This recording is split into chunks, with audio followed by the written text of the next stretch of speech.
오늘 살펴볼 웹기술은 OPFS API입니다. OPFS는 오리진 프라이빗 파일 시스템의 약자입니다. 파일 기반 저장소로서 네트워크 통신이 되지 않아도 사용이 가능하고요. 사용자가 직접 삭제하지 않는 한 지워지지 않는 영구 저장소입니다. 다른 웹 저장소들과 비교하면 상대적으로 매우 큰 대용량의 데이터를 저장할 수 있습니다. 웹 표준 API로 별도의 라이브러리 설치 없이 바로 사용할 수 있습니다. 이제 실습을 위해 프로젝트를 구성하겠습니다. 프로젝트에 대한 폴더를 하나 만들어야 하는데 여러분이 원하는 위치 또 원하는 이름으로 폴더를 만드시면 됩니다. 저는 프론트엔드 코딩이라는 이름으로 폴더를 만들었고 그리고 이렇게 VS 코드를 실행해서 해당 폴더를 오픈했습니다. 그리고 터미널을 새로 하나 열고요. 비트로 프로젝트를 구성합니다.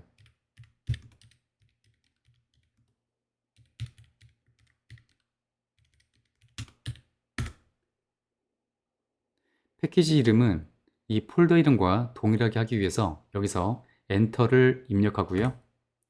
그리고 사용할 프레임워크는 바닐라를 선택합니다. 그리고 사용할 언어를 타입스크립트가 아니라 자바스크립트로 지정하고 엔터를 입력합니다. 패키지 설치하기 위해서 npm i를 입력하고 실행을 위해서 npm run dev를 입력합니다. 실행 결과를 보기 위해서 이 링크를 컨트롤 키와 함께 클릭하거나 아니면 이 터미널에서 5를 입력하고 엔터를 누릅니다. OPFS API를 이용하면 파일과 디렉토리를 만들 수 있습니다. 그리고 이렇게 만든 파일에 텍스트나 바이너리 데이터를 기록할 수 있습니다. 저는 실습을 통해 텍스트 파일 하나 만들고 그 파일 안에 텍스트를 저장한 뒤 그 내용을 읽는 기능을 만들어 보겠습니다. main.js에서 기존의 코드를 모두 삭제하고요. 그리고 만들 파일 이름을 정합니다.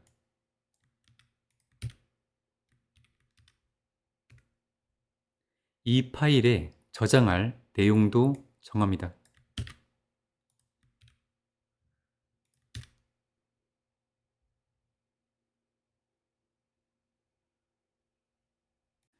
OPFS를 이용하기 위해서는 가장 먼저 OPFS 최상위 디렉토리 객체를 얻어와야 합니다. 이에 대한 함수를 다음처럼 입력합니다. 이 함수는 보시는 것처럼 OPFS 최상위 디렉토리를 얻어와서 이렇게 반원해 주고요. 만약 OPFS를 지원하지 않을 경우 null을 반원합니다. 이 함수를 호출해 보면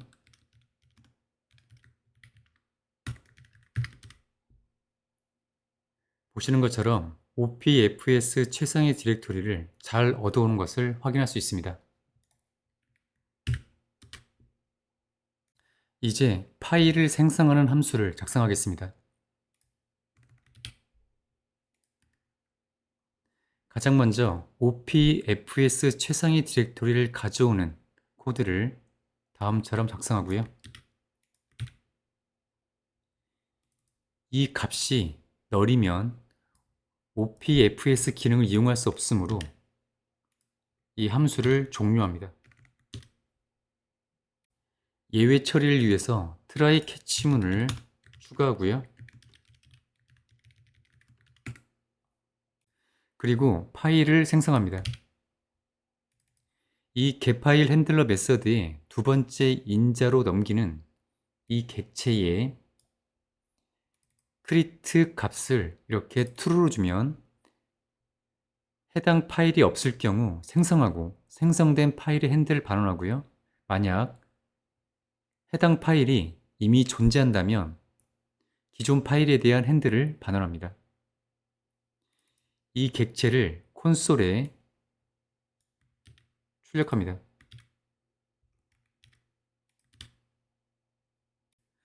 이렇게 파일 핸들러 객체를 얻었으니 이 파일 핸들러를 통해서 원하는 데이터를 기록할 수 있는데요. 기록하기 위한 라이터블 스트림 객체를 다음처럼 얻어옵니다. 그리고 이 객체를 통해서 데이터를 기록할 수 있는데 이 함수에 두 번째 인자로 받은 이 컨텐츠를 기록하겠습니다. 코드는 다음과 같고요. 기록이 끝났다면 이 객체를 닫아줘야 하는데 닫는 코드는 다음과 같습니다.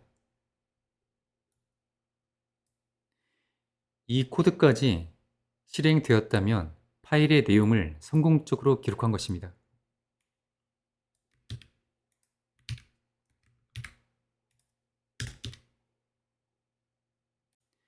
이 try 구문의 코드가 실행되다가 어떤 문제가 발생했을 때 그 문제가 무엇인지를 콘솔에 표시합니다.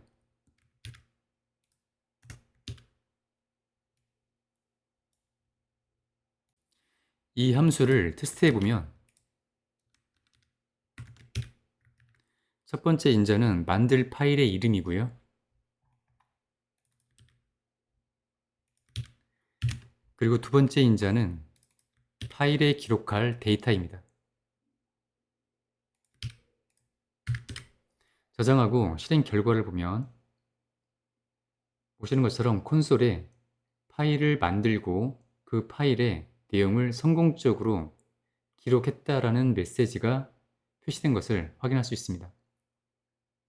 이제 만든 파일의 내용을 읽어서 콘솔에 표시하는 함수를 만들겠습니다.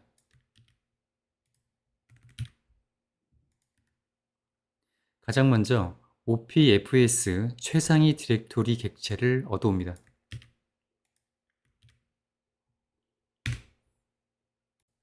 try catch 구문을 작성하고요.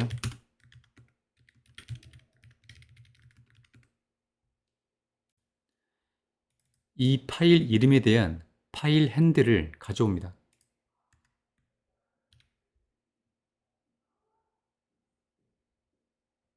보시는 것처럼 이 create 값이 펄스로 지정했으므로 파일을 생성하지 않고 이미 존재하는 파일에 대한 핸들을 얻어옵니다.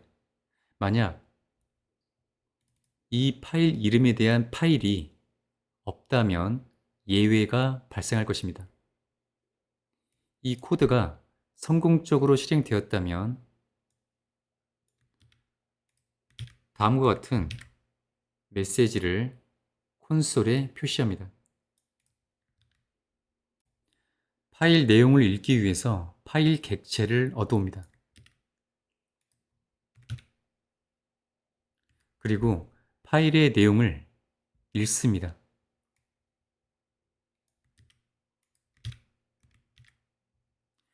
우리는 앞서 파일 내용을 텍스트로 기록했으므로 이렇게 텍스트 메서드를 사용했습니다. 만약 데이터가 바이너리였다면 이 텍스트 대신에 어레이 버퍼 메서드를 사용하시면 됩니다.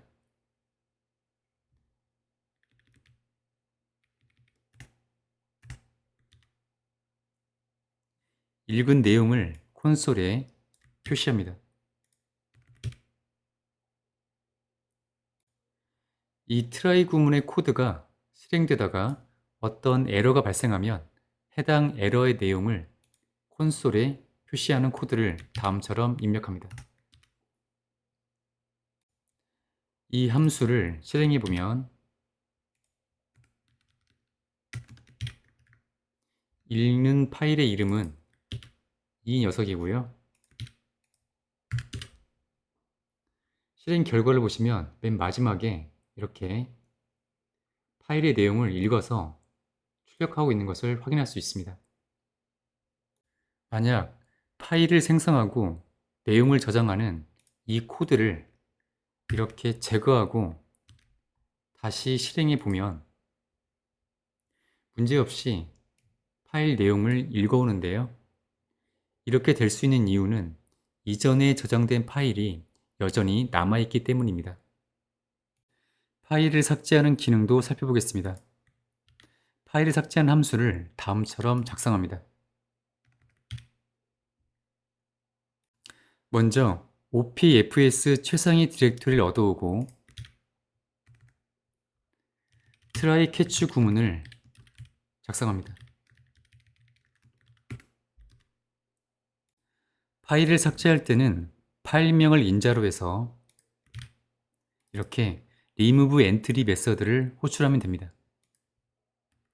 만약 이 try 구문이 실행되다가 어떤 에러가 발생하면 해당 에러가 무엇인지를 콘솔에 표시합니다. 이 함수를 호출해 보면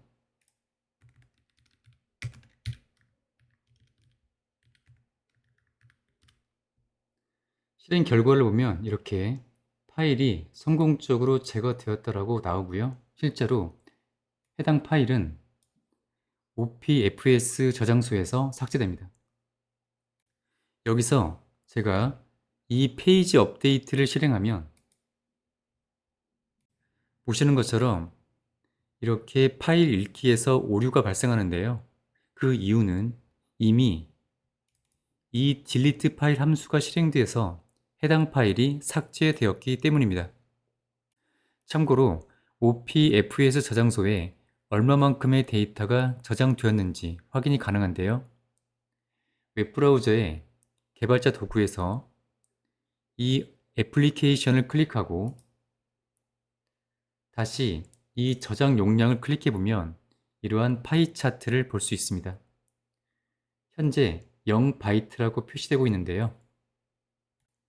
파일을 생성하고 저장하는 이 코드를 살리고 파일을 삭제하는 이 코드를 제거하고 다시 한번 보면 보시는 것처럼 파일 시스템에 259바이트가 사용되고 있다고 표시되는데요. 이 259바이트에 대한 용량은 바로 이 데이터에 해당합니다. 이러한 저장소의 용량은 자바스크립트 코드를 통해서도 확인이 가능한데요. 저장소의 용량을 얻는 함수를 작성합니다.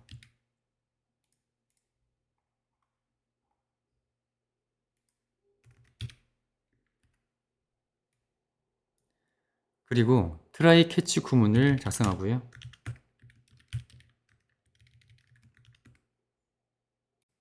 다음 코드를 통해서 저장소의 용량을 얻을 수 있는 객체를 얻습니다.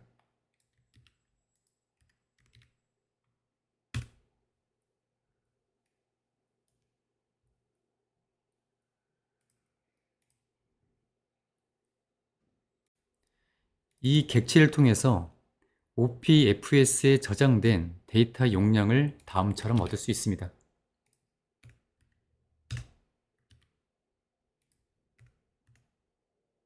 추가로 OPFS에 저장할 수 있는 최대 용량도 얻을 수 있는데요. 코드는 다음과 같습니다.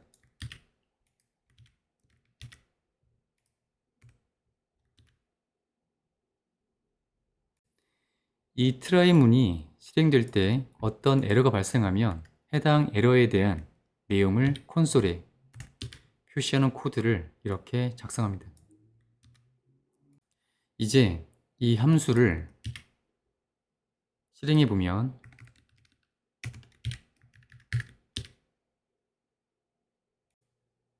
결과를 보면 이렇게 현재 사용 중인 공간이 0GB라고 나오는데요. 용량이 기가바이트로 변환돼서 이렇게 0으로 나오므로 바이트 단위로 표시되도록 코드를 바꾸겠습니다.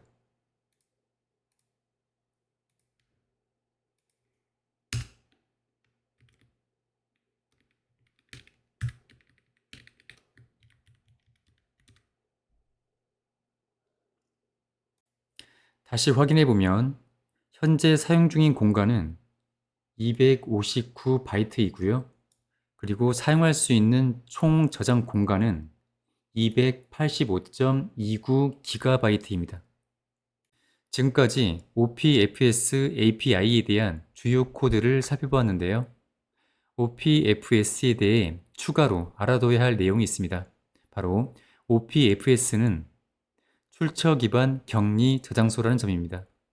즉, 출처에 따른 독립된 저장소로 출처가 다른 저장소의 파일은 접근할 수 없다는 점입니다. 출처의 구분은 도메인, 프로토콜, 그리고 포트의 조합으로 구분되는데요. 이 세 가지가 모두 동일해야 같은 출처로 인식됩니다. 이 그림을 보면 두 개의 출처가 있는데요. 먼저 이 녀석은 프로토콜이 https이고 도메인은 www.yellow.com입니다. 그리고 포트는 생략되어 있지만 https이므로 443 기본 포트입니다. 그리고 이 녀석은 프로토콜이 https이고 도메인은 www.green.com입니다. 그리고 포트는 역시 https이므로 기본 포트인 443입니다. 이 두 출처는 프로토콜과 포트는 같지만 도메인이 서로 다르므로 완전히 서로 다른 출처입니다. 그래서 이 출처에서 만든 이 두 개의 파일은 이 출처에서 어떤 방법으로도 접근해서 사용할 수 없습니다. 반대로 이 출처에서 만든 이 세 개의 파일은 이 출처에서는 어떠한 방법으로도 사용할 수 없습니다. 마지막으로 OPFS API의 장점에 대해서 살펴보겠습니다. 이 API를 이용하게 되면 오프라인 웹 어플리케이션 개발이 가능합니다. 그리고 비디오나 빅데이터 등과 같은 매우 큰 대용량 데이터 처리가 가능하고요. 또 이 OPFS에 저장된 데이터는 웹 워커나 웹 어셈블리에서 처리가 가능합니다. 또한 파일 처리에 대해 동기 그리고 비동기 방식을 모두 지원함으로써 성능 최적화가 가능합니다. 이 OPFS API를 이용해 웹에서도 대용량의 데이터를 저장하고 매우 빠르게 처리할 수 있는 웹 어플리케이션을 개발해 보시기 바랍니다. 이 영상을 끝까지 시청해 주셔서 감사합니다.